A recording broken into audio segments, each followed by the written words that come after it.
You better have sharp pencils for this session because Tom has developed the Wake 'em Up, Make 'em Last style system so you can learn quickly techniques that took him years to master. Please help me welcome from Washington, D.C., Tom Antion. Woo! Thank you, Karen. And I don't think she got a good enough round of applause last time. Let's hear it for her. Wait. Well, not you. Wait. I got to ask you some dumb questions. Okay. Isn't this the National Speakers Association? Yeah. Right. Isn't this room full of an elite group of speakers that realize the value of fun and excitement at meetings? Yeah. Right? Well, if that's true, how do you explain to me you would give one of your esteemed colleagues such a pitiful round of applause? When I want a round of applause, I want a hootin' hollering, screaming, whistling, NSA round of applause. Let's hear it for Karen Buxman. That's the round of applause I want. That's the level of enthusiasm I want. Do not forget that. That's why they put me on after lunch and after Bubba. All right? I'm going to go a little bit further than Bubba on introductions to help this gentleman in particular. He asked about introducing yourself, and I'm going to give you some advanced techniques of introducing yourself. And this is, I have a one on video that I'm really proud of. If we could have the lights, please.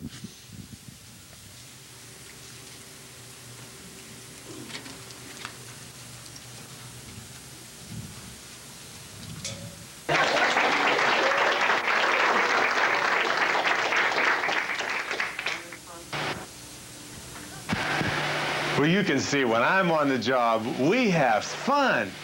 But don't take my word for it. Here's what one of the top meeting planners in the country has to say about me. We have used Tom Antion at every annual meeting and social function my organization has held for the past 5 years. In fact, I wouldn't use another speaker if you held a gun to my head. Was that good enough? We have ways of making you give good testimonials. What are you doing with that camera? Get that camera out of here! Well, as you can see, I don't take myself too seriously. And that's your next lesson in humor. You cannot be afraid of making a fool of yourself up here. This also used, as Bubba and many of the folks said, self-effacing humor. I would have to hold a gun to somebody's head to get him to give me a good testimonial. So you can use video like this. Many of you are in training sessions, and you can, we're all doing video demo tapes, so it's easy to cut something like this. It's a little bit fun about yourself. Also, if you know the introducer is going to be terrible, you can suggest something like this. So this is a good way to do it. Now I've got another way that you can introduce yourself. Anybody out there know the tune, Roll Out the Barrel? If we could have the lights back up, please. Roll out the barrel. Roll out the barrel. All right, you got it, the idea.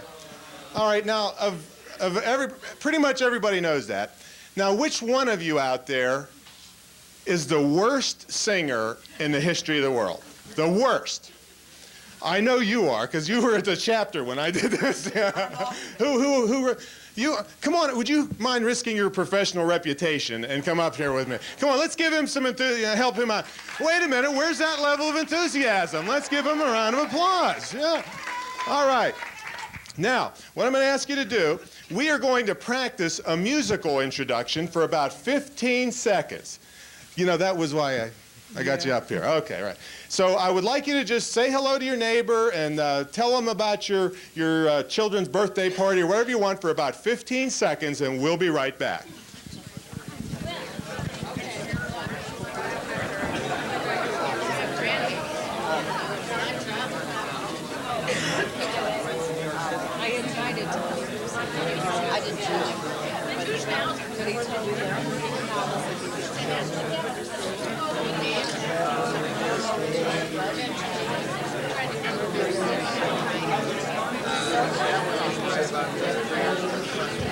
Okay, we're ready. We got it here. David and I have got it. All right, attention, folks. All right, David's going to help me out here. We're going to do a musical introduction. Now, David, we're going to go 1, 2, 1, 2, 3, 4, and then hit it. All right? Okay. You with me? All right. A 1. A 2. A 1, 2, 3, 4. Roll out the humor. Antion and David are here. Roll out the humor. Learn how to boost your career. Use lots of humor. Speakers should never be staid. Do you have to use some humor?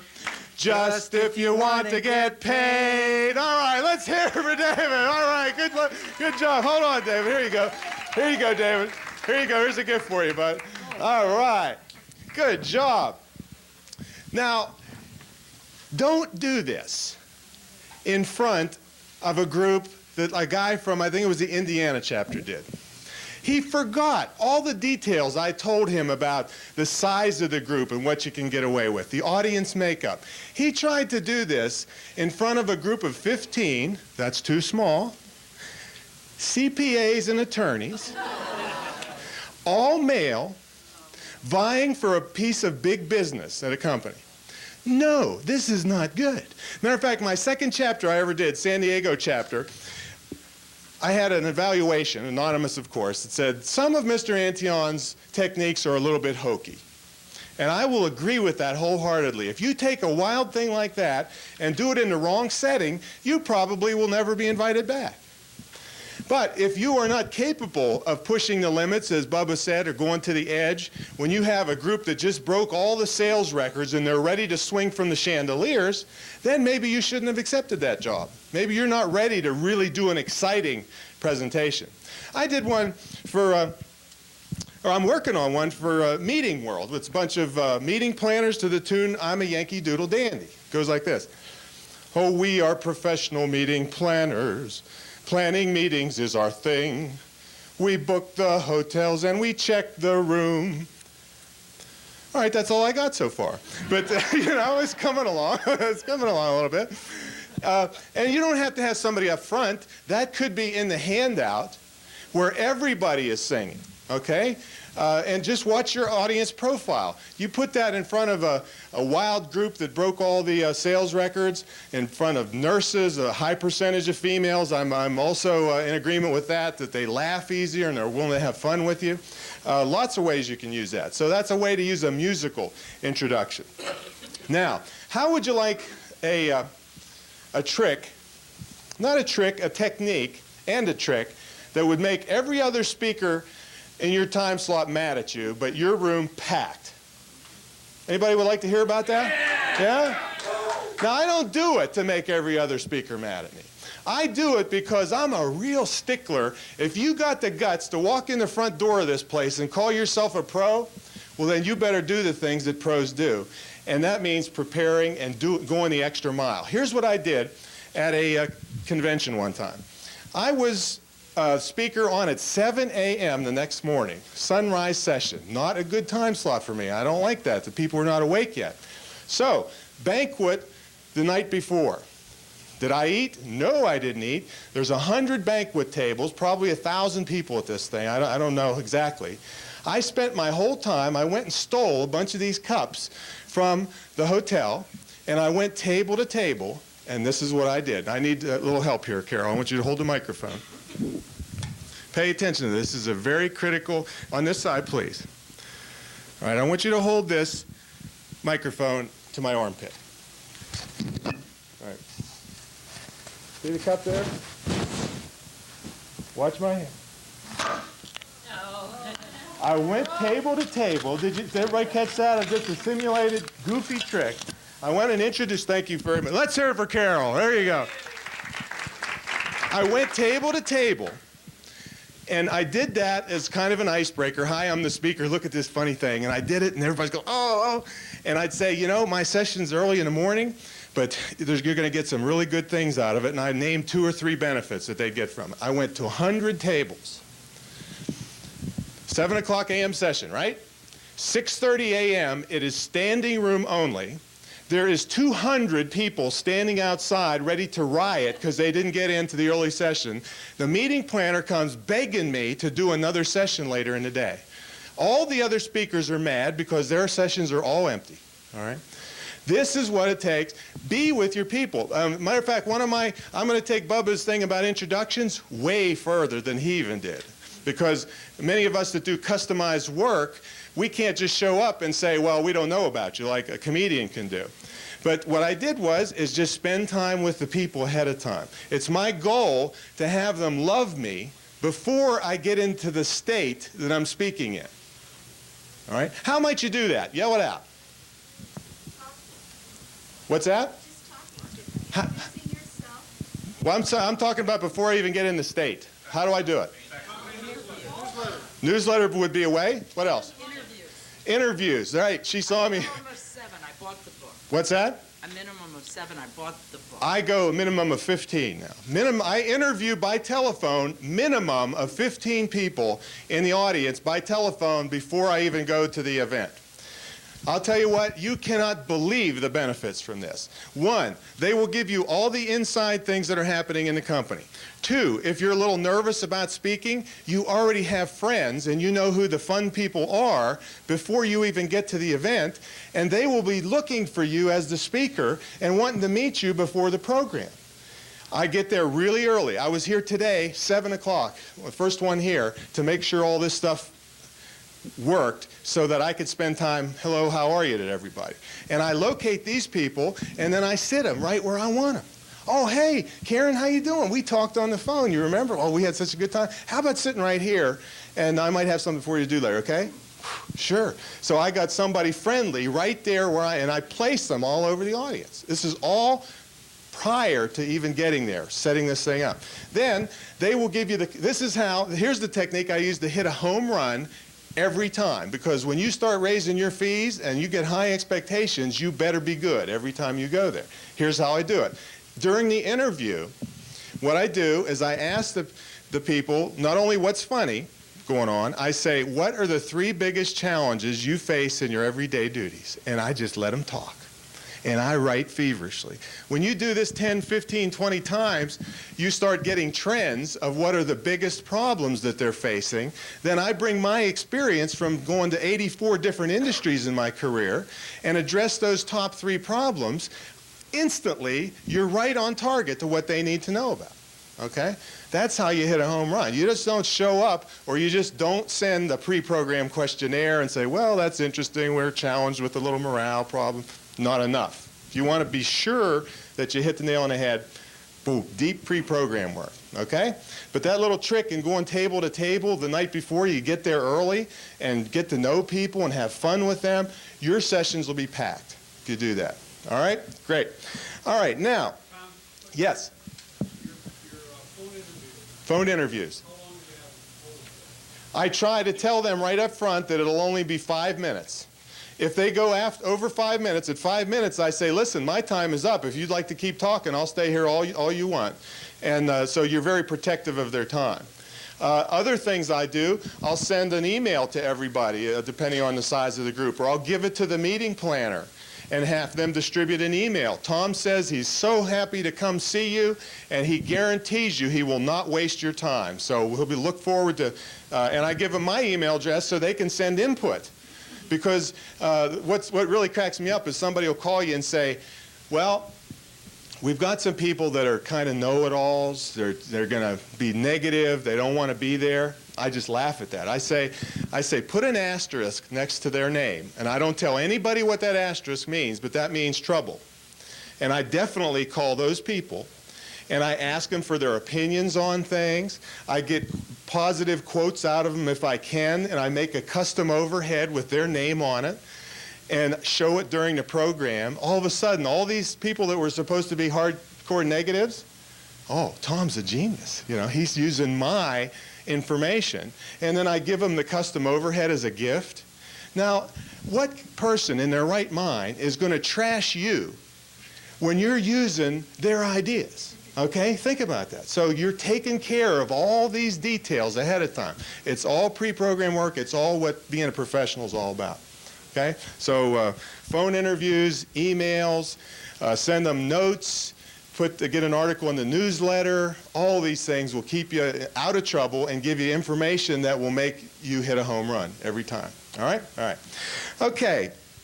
Now, I got a video here for you, and I want to set this up and tell you what's going on.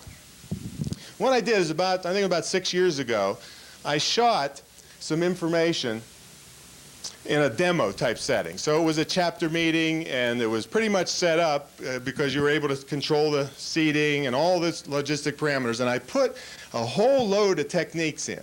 Now they're all listed in your book. You don't have to refer to your handouts at all during this presentation because I defined all the techniques I'm going to show you and put them in your handouts, so you don't really have to use that during this presentation. But then I put the techniques in the video, and what we're going to do today is I'm going to show you the video and freeze frame it when I do one of these techniques, and then we're going to explain why and how it worked. So that's what we're going to get to in just a few moments. Now, the one thing that I want to talk about that some other people have addressed, not the full blast, is room setup for humor. For humor, you want the lights full bright. Could you give me all the lights up, please? If you're doing straight humor, you want the lights full blast in the room because humor is based on facial expressions. You've seen a lot of that in the presenters that have been here before. Facial expressions, body language, odd angles. Scott had us framing you have to be able to see the props. So you want the lights full bright. Not like a comedy club. It's a little bit different in a comedy club. In a comedy club, the presenter is massively lit with spotlights. But the audience is in relative darkness. Who knows why? Anonymity, exactly. They're drinking, they're hooping it up, and you want them to be able to let loose without feeling self-conscious. That's not the way it normally happens in a convention or a corporate setting. So you want the lights full bright. Next thing is, you've got to have a good sound system for humor, better than straight information. Because to be quite honest with you, you can zone out or not hear a lot of straight information and still know what the presenter is talking about. It's not that way in humor, because if you miss that punchline or that punch word that Mark talked about after a long setup, you are up here swinging in the wind. Now you're in deep trouble. So you got to have a good sound system for humor, better than just a straight talk. And if you're any good, you're going to be talking over people's laughter, because there's kind of a bell curve on when you should talk with regard to laughter. And remember the stacking lines that Mark told you about? Remember that? Well, if this was a bell curve of laughter and it reaches a peak right here, you want to hit that stacking line about halfway down as the people are starting to fade off in their laughter, because it's easier to keep people laughing than it is to get them laughing in the first place. Or after you wait, that's where timing is. Once the laughter is done from that joke, it's too late to hit them with a topper or stacking line. So this is about the point that you want to hit your stacking lines, and do it again. If they get another laugh, you hit them again. So be ready with several of them, but don't let them die totally on the laughter. So what's the first parameter for room setup? Full bright, all right. What's next? Good sound system. Now I want to comment on the seating here. People have said, okay, well, this is an okay seating method. It is better than the worst. The worst would be if it was round tables and you were sitting all cockeyed and spread out even twice as far as you are now.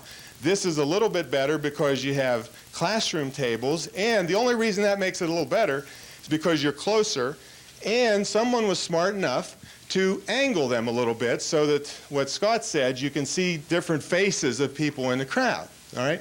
Now I'm going to take it a step further. If this was my meeting totally, and I'm the main event, the tables wouldn't be here at all. I would have the room would be half the size. You would be in a semicircular theater style, no big aisles here. I would have you crammed in. You would not be able to sit here and doodle if I had a lull. You would have no barriers between me and you. You would be able to punch your neighbor, and because laughter, and there's scientific studies, show that laughter is a socially facilitated phenomenon. If you see someone else laughing, you may not even get the humor. You may not have a clue what's going on. But if you see somebody laughing, it's more likely you'll laugh. So let's say if this was let's say this row right here was just a straight theater style. When James here looks to his right. All he sees is Karen's head and Joseph's head on the other side. Well, Karen might have a toothache, might be going through a divorce. You don't know what's going on with her. And Joseph might have, maybe his dog got run over. All right, so he's not a happy guy. So if James can only see two people, the chances of him laughing, if they're not, are diminished. So that's why you want people to be able to see as many possible faces in the row that they're in. That's why semicircular theater style, cram them in, get rid of the tables whenever you have a choice. Also, let's see over here, who do we have? Jeffrey? Yes. Would you do me a favor and sit straight forward as if you're on the end of a long theater style? Now, if I'm the presenter, I'd be backed up a little bit. Now look at me. See the turn of her head? In a very short period of time, that becomes really uncomfortable. You've got a neck ache already from just doing that. So comfort is a factor. Also, I don't know Jeffrey personally, but the blood flow to her head gets cut off. And many of the audiences I talk to, and probably Bubba too, can't afford that. You know, you got to have that blood up in there, right?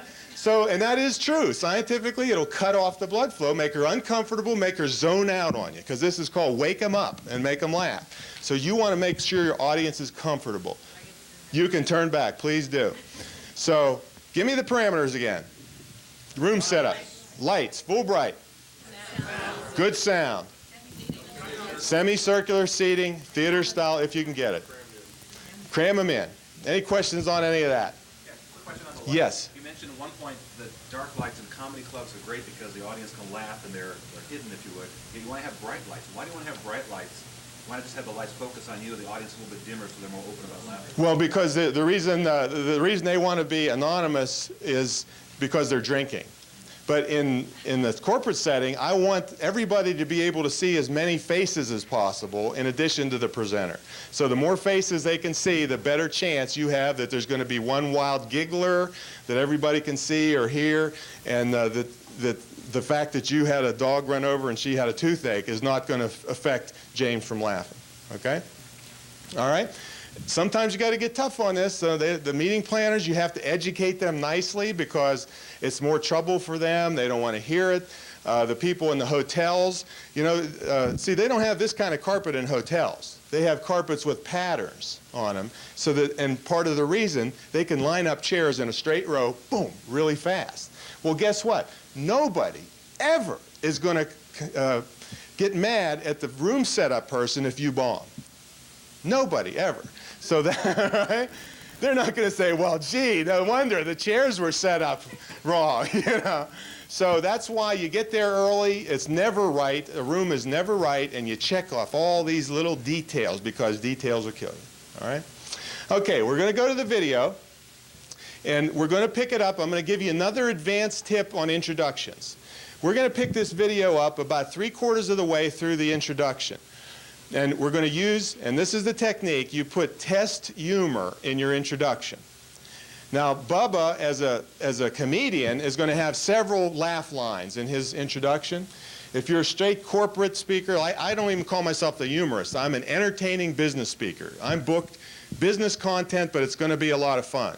All right, so I only put one laugh line in my introduction, and it's called test humor. And what happens is I'm standing over here on the side getting ready to come on. And I'm watching specifically the reaction of the audience when that line is delivered. Now, when you've heard that line hundreds of times, and I only have a couple different ones, even if you know, you can interpolate for how good or bad the introducer is, I'm watching the audience. I'm over there kind of acting like, cool, I'm ready, but I'm watching for your reaction. And if I get zero reaction, I'm going to have more than one opening ready to go, because I'm not going to come and give you a great laugh line if you're not ready to receive it. And it could be because it's too early in the morning. It could be because, like Scott said, that there's something happened before you. As a matter of fact, I might grab the introduction in that case where someone had died and scratch the laugh line and just go with a straight introduction and get into it slowly and warm them up. But if you laugh a lot at that line, I pretty much know I don't have to waste a lot of time on warm-up. I can just, boom, hit it. So this is called test humor. You only need maybe 2-3 pieces, because you don't want, if you go back to the same group, you don't want to use the same line. And if you go back a third time, well, you already know the nature of the group from your logs that you take notes after you've done a presentation. So 1 or 2 lines, make them self-effacing, tease yourself, and put them in your introduction. Okay, now if I can have the lights again, we're going to pick this up in the introduction. You'll probably recognize the introducer. Can everybody see from that corner? You okay, Jeffrey? Yes. All right, great. Your meeting seriously, Oops, and I I'll forgot. I got to change the tape. Excuse me. Okay, one tape, next tape.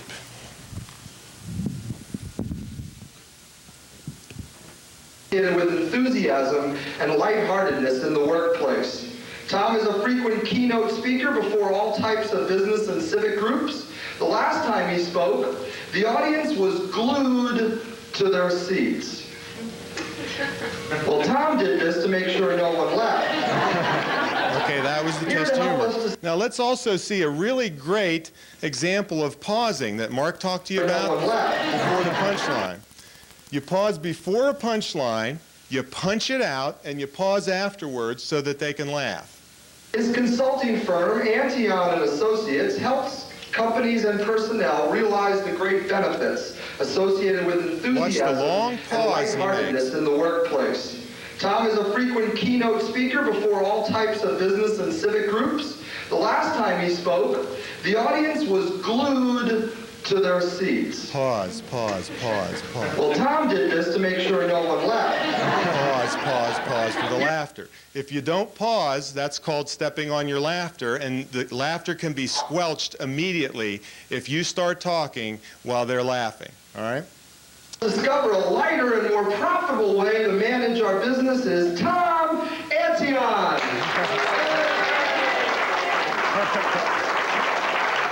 Wow, what a great introduction. Wasn't that great? Did my mother send that to you? I know she did. You know, she's always pulling those tricks. Okay, now when you see you have to do a new speech, it is daunting if you write it from scratch, but what you do is you break it down into sections. So we had an introduction. Now the first thing that you come to is your response to your introduction. This is a place where you can add the self-effacing humor and tease yourself a little bit. That's the oldest one in the book that your mother wrote it. So you're teasing yourself. So that's called respond to your introducer. In this case, I did an advanced, goofy one, fun one, because I responded to Karen, not in a way just shaking her hand, but got everybody to clap for her and then went through the thing with the dumb questions and got you to really clap for her. So it was all audience involvement techniques, but it was geared towards making Karen the star for all her hard work and doing a good job. Right? Respond to your introduction. Anyways, I am thrilled to be here with you today. When I first started speaking, I never dreamed that I would ever be good enough to be invited to speak to a great association like this. All right. Now you're also going to see a model. This might drive some of you crazy, but it is an attention-getting device. This is the way that you use video in a presentation. You do not put it on and then go check your voicemail. Okay? You interact with it, and it's much more interesting, and you get people talking about what they see, and that's the way you use video. Just don't let it run. Now, the technique you're going to see right now hasn't really been fully addressed so far. It's been skirted around. This is probably one of the most powerful techniques you're going to get from me and maybe in the conference. So I want you to pay close attention to this one. This was called Bits, Chunks, and Series. This is what Mark Mayfield talked about. He said, well, I had the Indian on the tiger and all that stuff, right? Well, that is what I call a mind map. That's to tell him where to go in the presentation. But each one of those pieces of the mind map, like the Indian, is comprised of little bits of material, little one-liners, little jokes. And those bits are what I'm talking about right now. How do you remember them and make them very polished? The technique is bits, chunks, and series, and what you do is you practice these, and you're going to say, whoa, this is a lot of work. 30 to 50 times out loud. All right, and this is maybe 2 seconds to 10 seconds to 3 minutes worth of material. Now you're saying, well, when am I going to have time to do that? Well, you don't have to take a lot of time to do that. You do it in what I call your throwaway time. And you do it out loud, because your mind and lips don't always line up unless you do it out loud. But you do it when you're fixing your hair in the morning, when you're shaving, when you're driving to work. And once you do it so many times like that, 30 to 50 times, where you can fall out of your bed in a tornado like they get down there in Florida, or a hurricane, you can deliver those lines without using notes. And guess what, Carol? When you deliver without using notes, people think you know what you're talking about. Right? That would be unique for her, she said. Your credibility rises when you can walk out here and deliver without using notes. So those bits are the parts that make up the mind map that Mark told you about. That's why he can stand up there and go for 45 minutes, an hour and 15 minutes. He has the mind map comprised of all these little bits that he's done over and over and over and over again. When you do something that many times, too, it becomes conversational rather than rehearsed. I had people say, well, I practiced that 20 times, and I got on my evaluation, it looks rehearsed. Well, the fact is, they didn't really practice enough to get it over that hump where it doesn't look rehearsed. So 30 to 50 times out loud, and that will allow you to come out here and deliver a long talk without notes. And that your credibility really rises, your interaction rises, you're out here dealing with people, it's more interesting. A lot of benefits from that. Bits, chunks, and series. In this case, I started this bit out. This probably went to the sleep mode. Wake him up. I got to wake him up. Yeah. I started this bit out saying, well, I never dreamed I'd be invited. That was the setup to this little bit. So I'm going to do a couple little one-liners on me not being a very good speaker. I think it was my first paid presentation. The whole audience asked for a glass of water. So it was... All right, now if you're going to have a piece of humor that doesn't work, all right, you put it as the first one. You try to pick like threes. We're talking about rule of three. I'm going to get into that a little bit later. You try to rate them. What you want to do is push people to a crescendo. So you see which one's the best one. That's going to be the last one. So you heard that there wasn't much laughter right there. But watch how I start pushing them up the hill with the next two little pieces of humor. It was a bad situation. And then one time I was at a banquet, and the meeting planner came running up to me and started tugging on my coat, and she said, will you shut up? You're interrupting the bus boys. A little bit more laughter. I was too dumb to have stage fright. I should have known there was a problem when the whole audience started doing the wave one time. I think they were singing Happy Trails to You. All right, this is what you would commonly call warming the audience up. They've got to get to know your style, what's going on, and so we pushed them up the hill a little bit. Now that bit is over now, and I'm going to start another bit of how I'm going to try to do better for them this time. So these are just bits strung together. But I think I'll do a little bit better for you today than I did back then. But I love being a speaker, because when you're a speaker, you get to go places you normally couldn't afford in real life. One of the old-time speakers, Bill Gove, would say he loved to go places where the napkins in the main dining room had better cloth than he had in his suit. Okay, now this is called attribution, and somebody touched on it briefly before. But Bill Gove is one of the founding fathers of this organization. He's best known for that line. Now, if I would just use it, and I have verification of this because he was sitting right about where you were sitting in the Florida Speakers Association when I did it, and when I mentioned his name, boom, he's happy as a lark. And I attributed the humor to him, and then I piggybacked off of it with more humor on the same topic. Now, if you didn't do that, and someone heard you using someone else's well-known line, your value in the marketplace drops because you're just a copycat speaker. So why should they hire you if they can just get another joke book or hire some other speaker that can copycat? So your value goes down. But it's fine to use humor as long as you attribute it, and you don't do 100 lines like that. You know, one and drop them in here and there is fine. That's called attribution. Oops. Oh, I really did it now. There we go. Go. There. Back. But my favorite place to go is one of those hotels that has a telephone mounted on the wall in the bathroom. Anybody ever been to a place like that? You know, I love that because I can go in there and sit down, dial up somebody I really don't like, and honestly say, hey, I was just thinking about you. Okay, can I have the lights, please? Yeah, just flip them on there. Okay, a lot going on right there. I'm a real technique guy, all right? So in this case, did you ever hear this, brevity is the soul of wit? I don't know who said that. Bill Go, right? You want to cut the number of words it takes you to get to the punchline or punch word. And the way you do that is you act out some of the things that are happening during the course of the story. So in this case, you saw me go in there like I'm sitting on the throne. I go in and I'm picking the telephone up. I'm talking into it. I slam it back down. So those are the ways you cut words out of the story. Okay? Now I need someone to help me demonstrate this. Who would like to come up here and do just a little piece of a story? June Klein would be good, I think. June Klein. Come on up here and help me for a second because it refers to Georgia, so I want you to help me, and I'm sure you're going to be great at this. Right. It's very similar to your... Okay.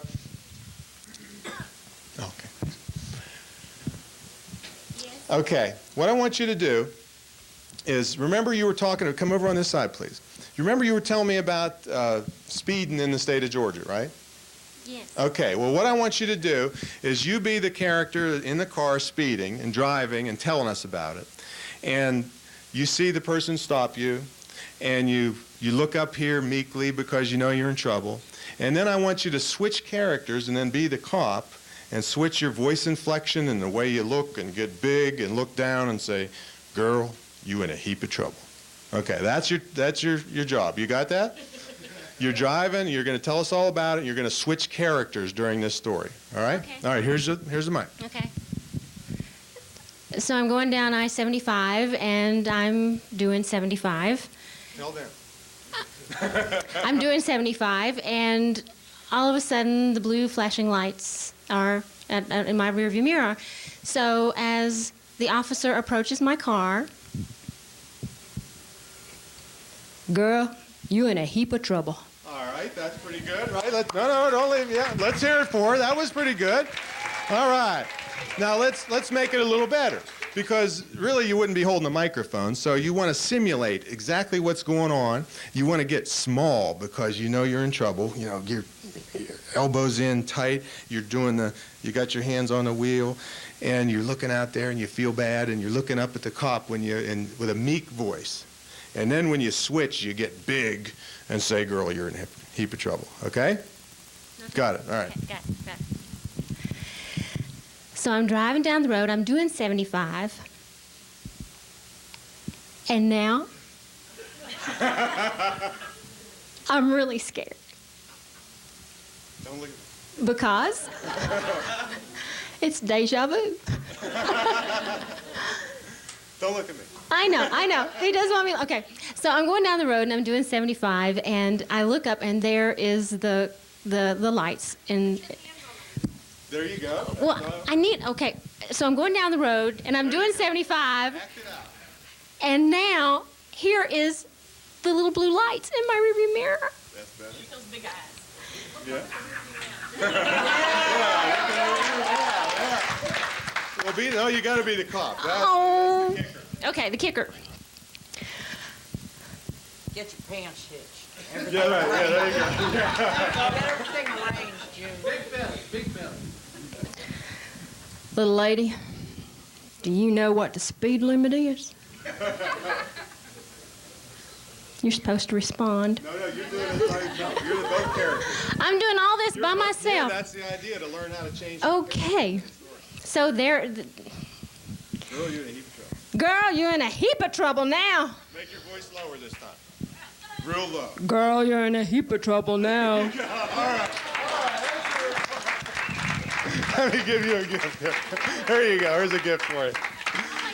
Yeah, there you go. Now she's happy. All right. All right. So you got to practice these little nuances ahead of time, because you can see she's a good storyteller already, but the little things can make a story. And also, if you're on video, you can do this whole thing without moving your feet, because you don't want to run out of the camera lens. So you could be the meek person, and then, girl, you're in a heap of trouble, just by the way you look, the angle, the voice inflection. All of those things add to the interest in your story level. So you want to act out stories as much as possible, cut the words out. That'll get you much further in storytelling. All right, go back here. And then when you're a speaker, you get to meet wonderfully interesting people from all over the world. I was doing a series of presentations at Chinese University in Hong Kong. And on the last day, a lovely Chinese student came up to me and gave me a bouquet of flowers. And in her broken English, she said, "These flowers will soon die, but you will smell forever." So I was touched by that. What do you Okay. All right. Now, lots been said about old humor. Old humor is okay. The way Mark said to do it was to set it up. This is an old piece of humor. That's one way. The other way is the technique called personalization and localization, which means that is a joke book joke. Any one of you could see it in any number of old joke books that Larry Wilde put out. So what I did was say, well, okay, how can I put myself in this situation? So the only Oriental experience I had, and the gist of the joke is the fact that the broken English, she said the wrong thing. Well, I happened to go to Chinese University in Hong Kong. So that's my only Oriental experience. So I tied my experience in with the punchline, and by the time, even if you had read it in a joke book, you wouldn't have remembered it, because you're in so deep before the punchline hits, it's too late, and it forces the laughter. So personalize and localize humor and put yourself in it. Okay? Now, there's a very critical part to this particular story that I want you to see. I got to back it up a little bit. I was touched by No, a little bit more. Okay. All right, and what we're watching for is when the punchline comes out of my mouth, I want you to watch where my head turns. I'm going to try to stop it right on that for you. "These flowers will soon die, but you will smell."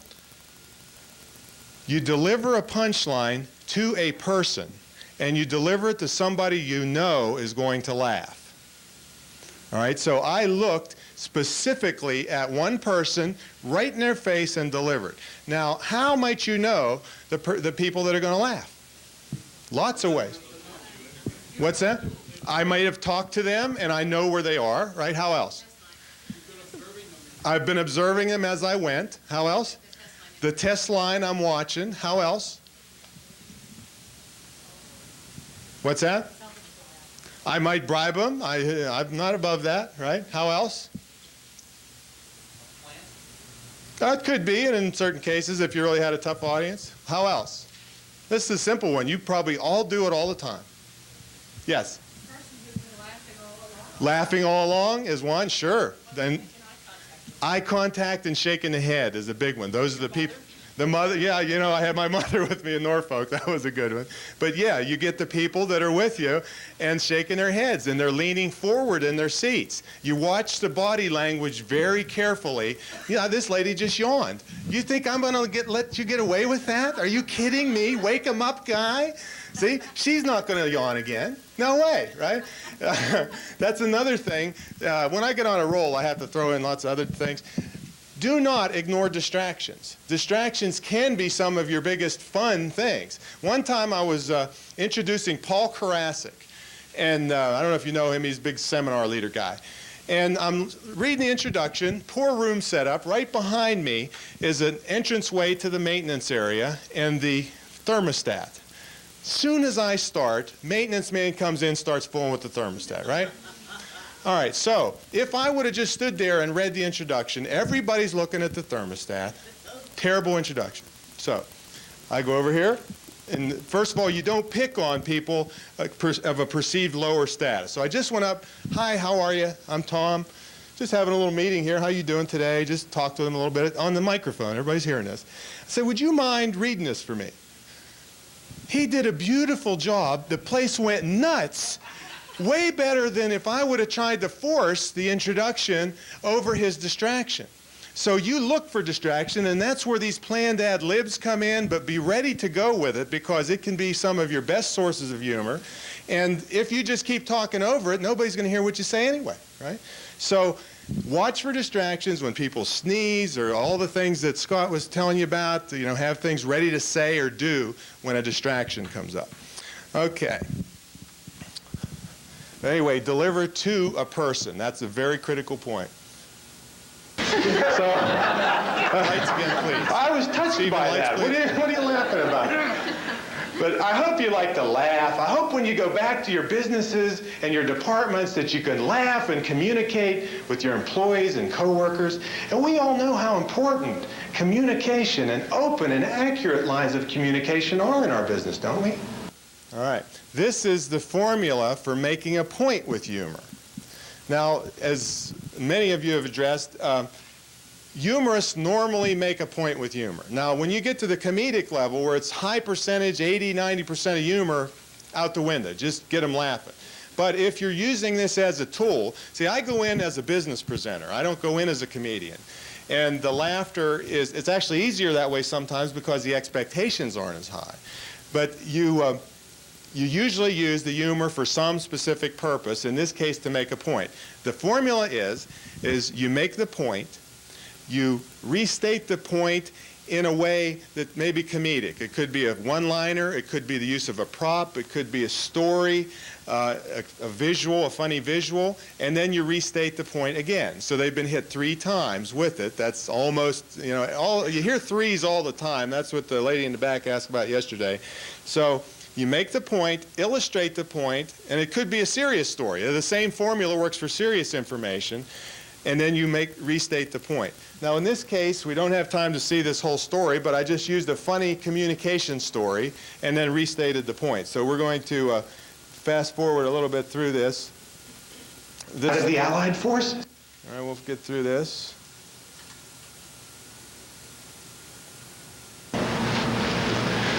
General says, "Where's Rommel?" We're just going to see the punchline here, and this is an example of what Mark told you about, of making the punch word the last thing that comes out of your mouth. So you really don't know what went on in this story, but you're going to see you change the word order when you have funny material so that the last word is the funny one. "Where's Rommel?" "Well, you sent us a telegram said Rommel captured." Frank said, "I did not." I said, "Camel ruptured." So ruptured was the word that this whole story depended on, and that's why you better practice, because you go through a 2-minute story and you blow that punchline, you're going to look like a flaming idiot, believe me. So practice, practice, practice, and then when you can, make the last word the punch word. You know how important open and accurate lines of communication are. And I restated the point. So that was the formula. Stated the point, funny story, state the point. That's your formula. You can use that over and over and over again throughout your talks and training. Communication is just one of the 31 business benefits that you can derive by using a little humor in your workplace. All right. Lights, please, Stephen. Now, I want to give you a reason. We talked about, they talked about Zig, 5 to 6 minutes, where you use a piece of humor. Well, actually, I'll go a little further than that. You use an attention-gaining device, and there's many of them. It could be stage movement, voice inflection, use of a prop, visual, something funny. If this was a graph, and this is time, and this is the interest level of the audience. The normal talk by non-professionals, non-NSA people, starts out with a high interest level during the introduction of the speaker. And then the speaker tells some stupid, unrelated joke, and the interest level goes way down. And then the speaker starts into their topic. It could be, I'm going to talk about the Tempe sewer system.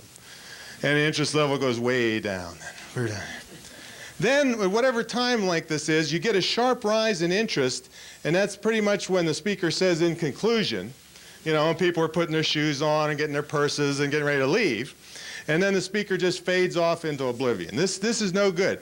Right here is sleep, right here. All right. This is rapid eye movement, sleep here, and this is coma right there. All right. You don't want to let them get down here. It's too hard to get them back. All right. This is the kind of pattern that you want. You want to take them to peaks every so often, but you don't let them get down in this area. And this, in adult audiences, it's getting shorter and shorter. When Zig was doing it, he was saying 7 minutes. Well, times have changed since he came on the scene, and I don't go more than 5 minutes. The younger the audience, especially if you talk to youth, this could be several times per minute, or if you use a high percentage of humor. So this is kind of what you have to keep in mind. After you work out your whole talk, you go back and see, what have I done to keep the interest level of the audience during my presentation? And I got a whole list of them, you know, like all the different things, the props and this and that, so that you can hit them with a lot of different things, and it makes it more interesting. And another thing, you know, you don't want barriers to communication. And this doesn't really have one on it, but you know, it's usually like Holiday Inn or something on here. That's not as an advertisement. That's so people in the audience know where they are when they wake up, basically from most meetings. See, that's what that's for. So, you know, and that's the way it is. That's all the non-professionals that are doing that stuff. Okay, let's go back to the video here, see what we can do. Lights, please. Now, I have had the great fortune of being able to speak in the last few months with one of the greatest humorists of all time, Dr. Charles Jarvis from San Marcos, Texas. And he believes that we are the summation of our experiences. And I know he believes that because I've only known him 3 weeks, and he's told that to me 62 times. So I know that he... Okay, now that is what Mark, I like to tie things together, and that's another professional technique you can use when there's other people that you know on the program. Mark talked about exaggeration humor. Remember that the other day? So this was just a very mild thing. If anybody knows Charlie, he'll talk your ear off and say the same thing over and over again a couple times. So I just exaggerated that he told me that 62 times when he might have told me a couple times. So that's called exaggeration humor. Another way, see, I get on a roll. I got to throw tips in. I was on a program in Lake Tahoe with Roger Herman, NSA member. He was opening, I was closing convention. Called Roger up ahead of time. Hey, Rog, what are you talking about? He told me. I said, well, here's what I'm talking about. So when he talked, he referred them, then we weren't even there the same day. He said, well, at the end of this conference, you're going to hear from Tom, and he's going to blah, blah, blah. When I got there, even though I hadn't been there for his talk, I knew what he said, so I said, well, you know, when Roger opened this, he told you this. And if you did this during this convention, you'd get this result. So we help cross-promote ourselves that way, and it makes it very polished for the people in the audience. These people are professionals, and so that's just another way you can do it. Cross-promote. To be true. But if we're the summation of our experiences, how do your management experiences add up? Okay, ladies that wanted rule of 3, where are you? It's coming. When you come into the department, are they happy to see you? No. No? All right. Okay, now, in the midst of the rule of 3, you saw a long pause. This is where you get people involved. I mean, I was going to stand there until I dropped dead, until that person said something. No matter what they say, they're on the spot. People are going to either laugh or you can go on to the next one. But don't be afraid to just shut up and let the audience throw things out at you. So that's number 1 question, right? When one of your team discovers a problem, are they thrilled to bring it to you so that you can solve it together? No. Number 2. And when there's joking and laughter going on in your company, are you included in the fun? Yes. All right, we got a winner here. Okay, so we had just 3 questions. There wasn't any big surprise at the end. The surprise is the fact that my 3rd question was directed at the lady that had the giggly laugh, that was being the most fun during this presentation. So I went 1, 2, 3rd question to her, knowing that whether yes, no, or whatever she said, people are already conditioned, she's fun. So that made them laugh. Right, so it doesn't have to be a funny question or anything, but you use the people in your audiences to your advantage. Yeah. Well, if you answered no to any of these questions, I hate to be the one to tell you, but you have a little problem. Because I guarantee you humor is being used in your company right now. But what I want to know, are they laughing with you or without you? Now, I happen to be known as one of the foremost experts in the world on dumb questions. Okay, this is called deadpan expression. You saw June use it tremendously today because you'd all be laughing and she'd all be up here with a straight face like, you know. So you can get sometimes more of a laugh from the same goofy line. It's a combination of a goofy line, I'm the biggest expert in the world, with a straight face as if you're serious. That's called deadpan expression. So I've got a few. Don't hold back, honey. I'm with you. I'm with you. All right, ladies, what mistake did I make there? Ooh, I was kicking myself. If I knew, where's Rita? Is she here? If she was in the audience, I'd been dead right there. Are you back there, Rita? No, she didn't even like me. She must have heard that I did. You got to be, I'm from D.C. I mean, and they'll come up and lynch you for something like that right in D.C. Now, the thing is this lady was a honey. I mean, she was hugging you, and she's just a lot of fun, but you can't ignore that, especially in the North and the Northeast, because if you upset a certain percentage of that audience, they're going to cut out from you and not listen to anything else you say. So you have to be very careful about what's... They could be armed. They could be armed, yeah, in D.C. If you go in to do the youth program in D.C., they're armed. So be very careful about politically correct language. And people just start yelling at you when things get rolling. So it's. I've got a few for you here right now. How many of you out there like to laugh?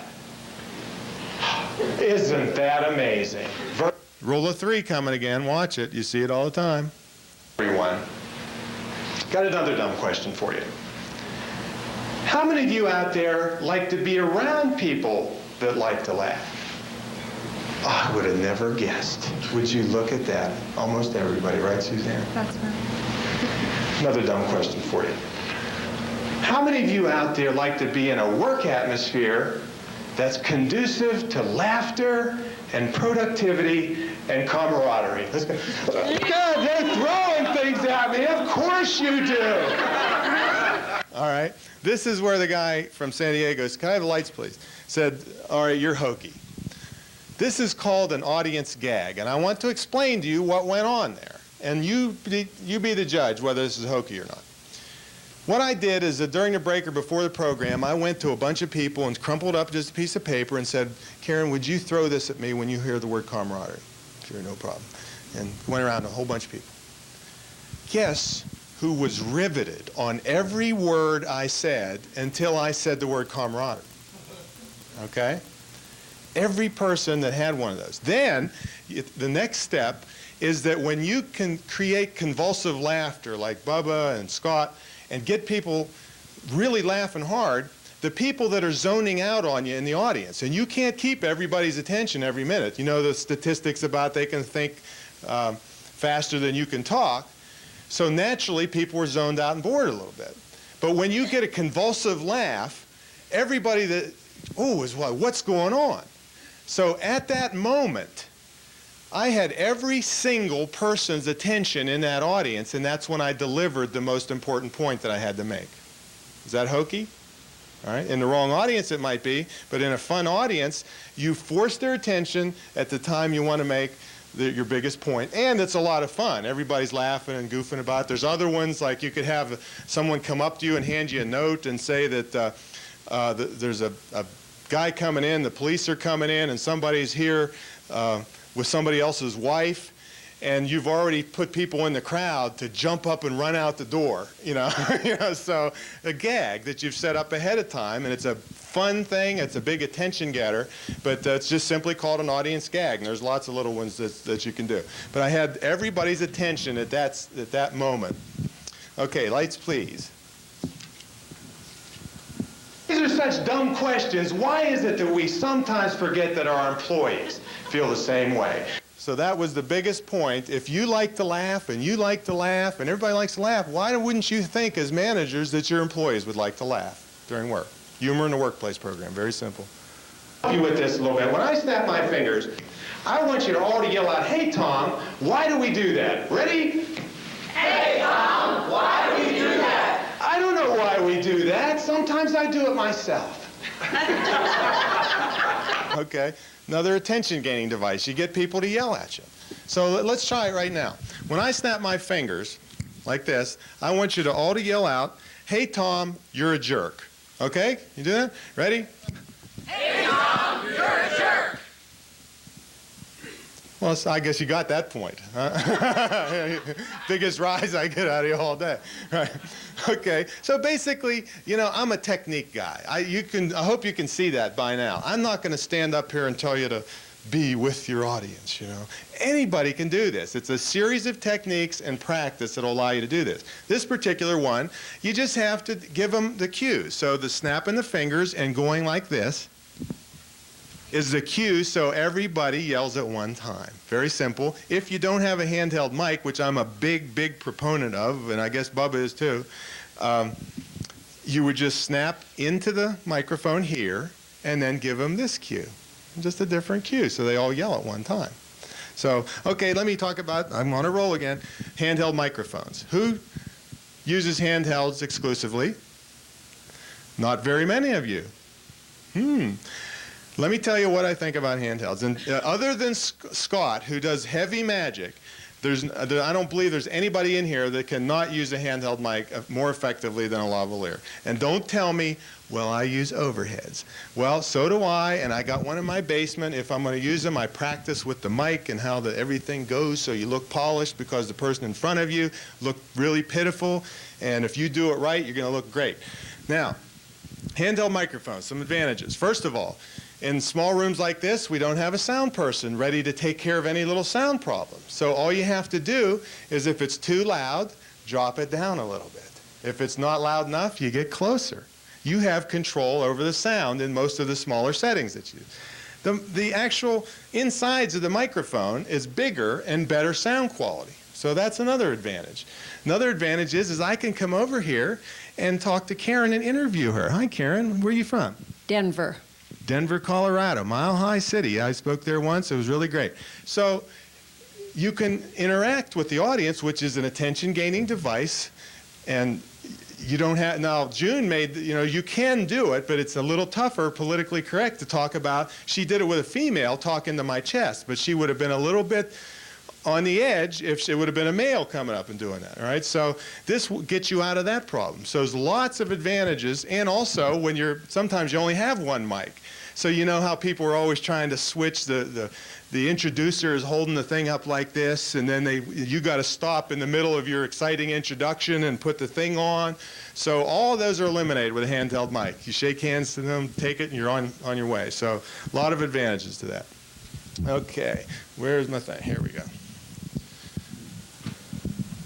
What I do know is that the employee of the 90s is not going to put up with this autocratic, I'm the boss, you're the employee management style. You know what boss spells backwards? Double S-O-B, and that's the way they're going to look at you if that's the way you treat them. Okay, another obvious use of a joke book joke. And that's why I don't mind them, because when you take a joke book joke, take the punchline, personalize it and hit it. And that's the timing. That's what doing a couple thousand presentations will do for you. When you hit it just at the right time, even though it's a joke book joke, it doesn't make any difference. They're going to laugh. Because people that are not in this business don't remember. They won't even remember stuff that was on Leno last night. So you don't have to worry about that too much. Now, I know that you are being faced with periods of rapid change. I know that you are asked to do more with less. And the pressure buildup from this is causing absenteeism, turnover, employee lawsuits, and stress. I read in Newsweek that the cost to business of stress-related health care is skyrocketing. And now, there's so many stress reduction programs out there, people are getting stressed out trying to pick one. That's just observational humor attributed to where I read it. So you can, if you do a lot of reading, you find a lot of funny material, and you just attribute it, tell them where you heard it, or just read it to them. And it's free material, basically. Well, I've got a few secrets for you. Well, I'll tell you what, Frank, I'm not sure they're getting it out there. This is just between me and you, all right? My mother told me to avoid you. To avoid guys like me, right? All right, this is an attention-gaining device. This is called whispering and speaking to one audience member. Now, see, I'm pretty much a loud and fast presenter. But if I get real serious and drop my voice inflection and go over and talk to just James, I can see everybody else eavesdropping on us, right? It's an attention-gaining device. Now, you have to have a good microphone to do this because back in the back, the judge couldn't hear me whispering to James unless I had a good microphone, all right? Now, this is a concept I invented called dynamic range for speakers, not stereo speakers, but for speakers. And what it means is that you widen the range to make yourself more interesting. Now, if you're a very quiet presenter, normally, all you have to do to add some interest is get excited about something and loud a little bit. And it's an attention-gaining device. So go to the opposite end of what you normally do a little bit, and regardless of your material or anything, you'll be more interesting. So that's called dynamic range, and that's whispering to just one person. Attention-gaining device. The big secret is that all the things we've talked about today, the simple techniques that you can do to make it better at work, the big secret is they're virtually cost-free. Some of these folks are going to hand out money and benefits till they turn green, and it won't do them a bit of good compared to making a positive work climate. And I got another secret. Rule of three coming. I'll let them know. Rule of three. The other big secret is that one person can make a difference in a company. You can make a difference in your company. You can make a difference, Ben, in your department.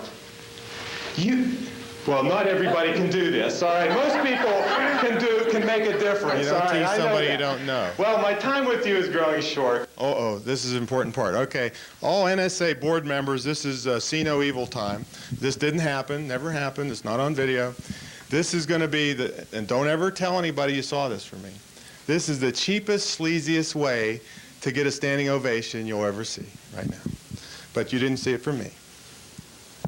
And I don't want any applause, not that I was going to get any anyway, because I get my applause when one of you writes me a letter and says, we implemented your ideas and it's working great in our company. That's where I get my applause. But what I will ask you to do is stand up. Everybody stand up. Stand up here, and I want you to give a rousing, killer round of applause to the folks that made this meeting possible and to yourselves, the members of this great association. Thank you. I'm Tom Antion. Now see, what you do is you turn off the audio and you put this on your demo tape. No, don't do that. Do not do that. You didn't see that here. All right. So anyway, hope you got some techniques out of that. Now, I think we got about 5 minutes left. So please, lights up, and we're going to actually do some interactive things so you can try some techniques. So what I want you to do is there's a person's, well, first of all, when you hear this, that's your cue to look up here and pay attention, all right? Before that, there's a person sitting to your left and a person sitting to your right. I want you to pick the one that looks the most intelligent and pair up with that person right now. Pair up with him.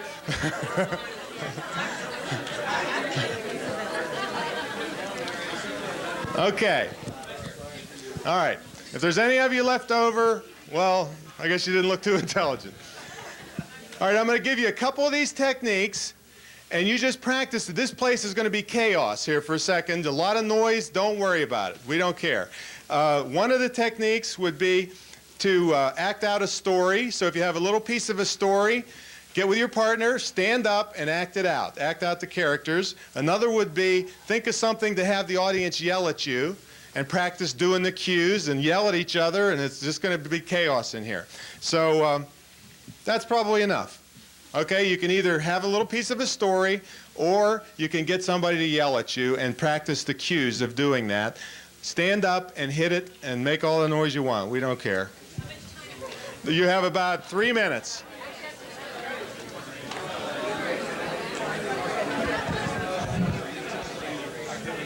Sure, save some time. All right, what'd you come up with? Something to yell or what? No, it was actions to do with. Okay, but 15 seconds. Okay, so basically, part of the story is coming back home from Israel when I was in critical condition and could barely walk. And I usually just tell that, but I can say I was in Israel and I flew back home to stay with my mom, which was any 22-year-old's dream. Okay. Yeah. Joe, I need you to volunteer for this. Sure. You can stand there. I talk about immediate reward, giving people immediate reward, and for reward in the future. Joe, if you will get up, stand up in that chair. Stand up on the chair. On the chair, okay. On the chair. And now if you will yell out, Mel is fabulous, I'm going to give you $5. You need a girl for this. Mel is fabulous. That's not loud enough. Mel is fabulous. Okay, you get $5. All right, there we go. But now, by the way, if you'll say Mel is not only fabulous, he's the best speaker I've ever heard, in a year, I'll mail you $10. Mel is fabulous. He's the best speaker I've heard in 10 years. You didn't do that very loud because I don't think you believe I'm going to send you the money. All right. All right, good. There's a good one. Steal that one. Yeah, that's a good one. Okay, Peter? Okay, I was up in Tahoe recently doing a seminar for vocational education teachers, Three Finger Vic and the boys. And what I did was I had some people who volunteered to be positive hecklers in the audience. Every time I came up with a good point, one of them would jump up and say, "Oh, that's a good idea," and the rest of the audience would go, "Ooh." And what this did was allowed people to make bullet points that they thought they were good, and people got to participate. It went over very well. Great. Well, that's a very good one. All right. Oh, yeah. Okay, well, you all know that I'm a stickler on pre-program research and knowing your audience, and I owe my career basically to NSA. And they really walk their talk. And I want to know, would the men raise their hands in here? If you're a man, raise your hand, please. I can't always tell. Okay, and also raise your hand if you visited the restroom here. Okay, most men and women, right? I did sneak into the women's restroom to check this out. I wanted to make sure NSA, there's board members right there, right? The past president walked their talk. They know their audience. I have been in restrooms in many countries, all over the United States. I have never seen this in a restroom. Now, did anybody notice anything about NSA's restrooms before I tell you? What? The urinal was designed by an 8-year-old architect. Okay, that could be. That's not what I had in mind. What? In the urinal, the aiming device is a microphone. Oh, okay, that's interesting. No? What? We can all be clean and smooth because that's what the soap is. There we go. She noticed something different. Well, let me just show you. Yeah, go ahead. Condoms have a microphone on the side. I didn't see any in mine. Here's what I noticed about NSA knowing their audience, because the only people who visit here are pretty much professional speakers, right? We have the chapter meetings here and these labs. So what I noticed is that, and I borrowed these out of the restroom, is that not only were there 2 rolls of toilet paper next to did anybody notice this? There were 4 backups sitting right next to the thing. So that makes a total of 6 rolls of toilet paper for these speakers, and 2, not 1, but 2 Wizard air fresheners for all the things that we sling all over the country. So I hope I didn't sling too much at you. Thanks so much for having me.